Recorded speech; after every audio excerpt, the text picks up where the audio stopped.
আসসালামু আলাইকুম। ঘাস কাটতে আইছি, অন্য আরেকজনের জমিতে ঘাস কাটতে আইছি। আমার ভাই জমি জমা নাই, ঘরের বাড়ির বিড়াটা আছে, তাতে কোনো কষ্ট নাই। আমি গরিব, তাতে আমার কোনো কষ্ট লাগে না। কষ্ট লাগে তো যখন মানুষের খারাপ ব্যবহারটা দেখি। তাদের টাকা পয়সা আছে, হ্যাঁ, জায়গা জমি আছে, তাদের ব্যবহারটা দেখে খুব কষ্ট লাগে।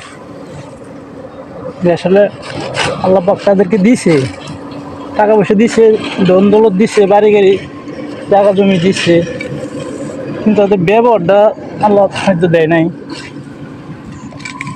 তাই কষ্ট লাগে।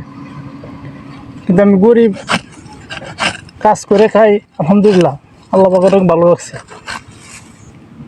তাতে কোনো দুঃখ নাই।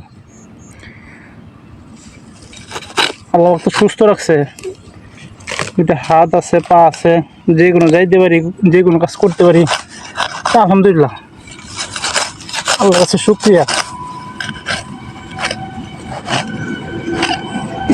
মানুষ যে অবস্থায় থাকে ওই অবস্থায় শুকরিয়া দেওয়া উচিত। আমি যে অবস্থায় আছি, আমি হয়তো মনে করতেছি আমি খুব খারাপ অবস্থায় আছি, আমার থেকেও তো আরও খারাপ মানুষ আছে যারা অনেক কষ্ট করতেছে, দুইটা হাত নাই, পা নাই, তা আলহামদুলিল্লাহ, আল্লাহ অনেক ভালো লাগছে না? আল্লাহর কাছে সবসময় শুকরিয়া আদায় করা। এই সমাজে মানুষ থাকবেই, খারাপ মানুষ ভালো মানুষ মিলাই দুনিয়া চলতে হইব। কষ্ট পাওয়ার আসলে কিছু নাই। মানুষের জাজির মাইন্ডসেট জাজির কাছে, জাজির ব্যবহার জাজির কাছে, তাহলে তো দুনিয়া কর্মকাণ্ড কাজ কাম বাদ দেওয়া যাবো না।